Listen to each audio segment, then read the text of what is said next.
Baik Ibu, selamat malam Ibu. Perkenalkan nama saya Citra Indonesia Nenggolan. Di sini saya akan menampilkan tugas video saya yang berjudul Pemodelan Fungsi Manajemen Sumber Daya Manusia pada Fasilitas Kesehatan.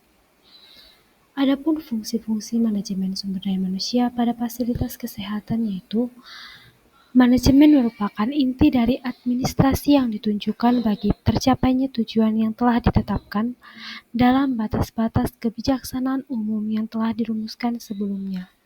Dalam setiap organisasi, untuk mencapai tujuan yang telah ditetapkan sebelumnya, akan berhasil bila organisasi tersebut mampu melaksanakan fungsi manajemen dengan baik. Rekrutmen. Rekrutmen merupakan proses menciptakan, mencari, menetapkan beberapa orang serta mengajak, baik dari luar maupun dari dalam industri, selaku calon tenaga kerja dengan ciri tertentu. Rekrutmen melingkupi kegiatan dalam mencari beberapa calon pegawai yang telah ditentukan standar kualitas yang harus dicapai oleh calon tenaga kerja, agar mereka yang membuka lowongan industri bisa memilih orang-orang yang cocok untuk mengisi kekosongan jabatan yang ada. Metode dalam rekrutmen ada dua, yaitu metode terbuka dan metode tertutup. Metode terbuka ialah proses penyebaran dilakukan secara luas dengan mempublikasikan ke media sosial, website, atau internet. Sedangkan metode tertutup yaitu proses penyebaran lowongan pekerjaan hanya kepada karyawan atau orang-orang tertentu, sehingga banyaknya lamaran yang masuk sangat sedikit dan cukup sulit untuk menghasilkan karyawan yang baik. Penempatan. Tujuan seleksi adalah menempatkan atau placement atau menempatkan seseorang ke posisi pekerjaan yang tepat. Placement atau penempatan pegawai adalah suatu pengaturan awal atau pengaturan kembali dari seseorang atau lebih pegawai pada suatu jabatan baru atau jabatan yang berlainan. Pelatihan. Pelatihan adalah proses pembelajaran untuk meningkatkan kinerja, profesionalisme, dan mengembangkan karir tenaga medis, tenaga kesehatan, dan tenaga pendukung atau penunjang kesehatan dalam melaksanakan fungsi dan tanggung jawab mereka. Jenis-jenis kegiatan peningkatan kompetensi. Yang pertama itu seminar atau konferensi, yang kedua sosialisasi, yang ketiga lokal karya, yang keempat coaching, yang kelima mentoring, dan yang keenam adalah magang. Analisis kebutuhan tenaga kerja berdasarkan beban kerja. Beban kerja adalah banyaknya yang jenis pekerjaan yang harus diselesaikan oleh tenaga kesehatan profesionalisme dalam 1 tahun dalam satu sarana pelayanan kesehatan. Faktor-faktor yang mempengaruhi pelaksanaan fungsi manajemen yaitu faktor pendukung itu meliputi komunikasi atau informasi, peran dokter, sumber daya manusia, motivasi pasien dalam keputusan pasien. Faktor penghambat meliputi komunikasi, fasilitas pengaduan, dan fasilitas tenaga kesehatan dokter. Perhitungan kebutuhan tenaga kerja berdasarkan dalam perhitungan beban kerja ada 3 cara yang dapat digunakan, yaitu work sampling yang digunakan untuk mengukur aktivitas pegawai dengan menghitung waktu yang digunakan untuk bekerja dan waktu.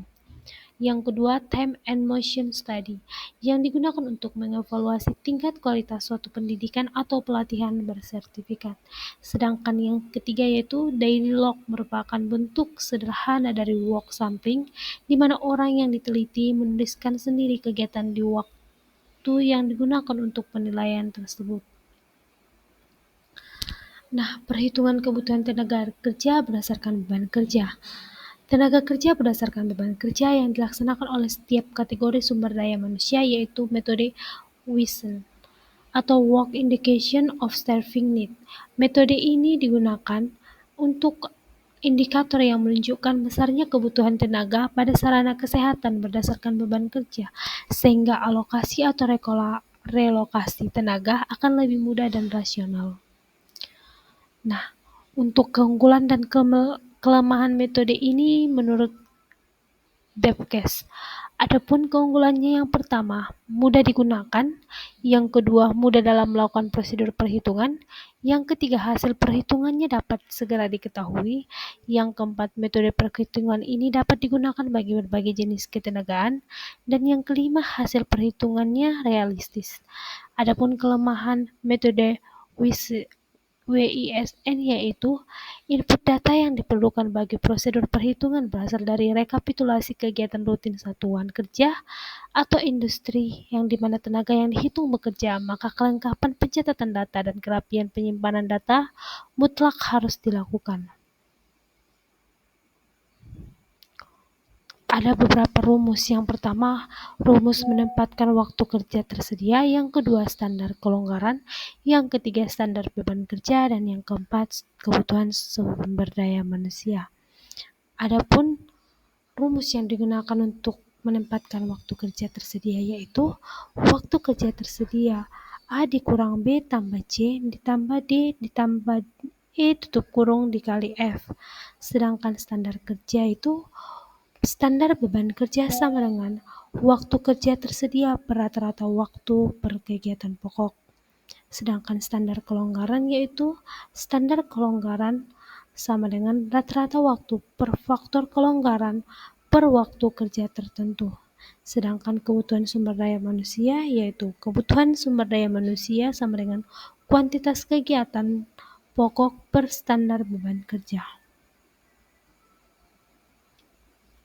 Kasus, sebuah rumah sakit memiliki standar waktu kerja tersedia selama 3.600 menit per tahun, dengan rata-rata waktu penyimpanan berkas rekam medis rawat jalan adalah 2,5 menit. Berdasarkan kasus di atas, hitunglah beban kerja PMIK tersebut. Jawabannya adalah B, 1.140.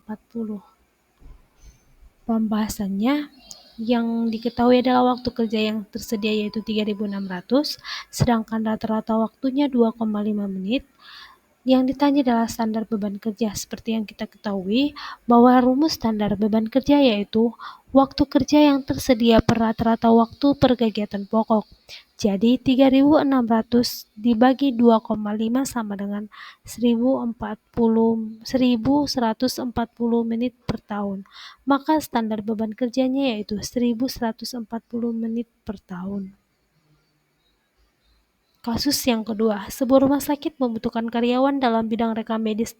Rumah sakit tersebut sudah menyebar lowongan tersebut baik dalam mempublikasi ke media sosial, website atau internet, bahkan media cetak dan lain-lain, sehingga banyak lamaran yang masuk. Berdasarkan kasus di atas, metode yang digunakan rumah sakit yaitu A. Metode terbuka. Mengapa? Karena metode terbuka ini merupakan suatu proses yang dilakukan secara luas dengan mempublikasikannya ke media sosial, website atau internet, bahkan media cetak dan lain-lain, sehingga banyaknya lamaran yang masuk sangat menguntungkan dan dapat menghasilkan kualitas pelamar yang baik dan sesuai yang diinginkan. Oleh sebab itu dikatakan dengan metode terbuka. Baik Ibu, sekian hasil video yang bisa saya berikan. Saya ucapkan terima kasih.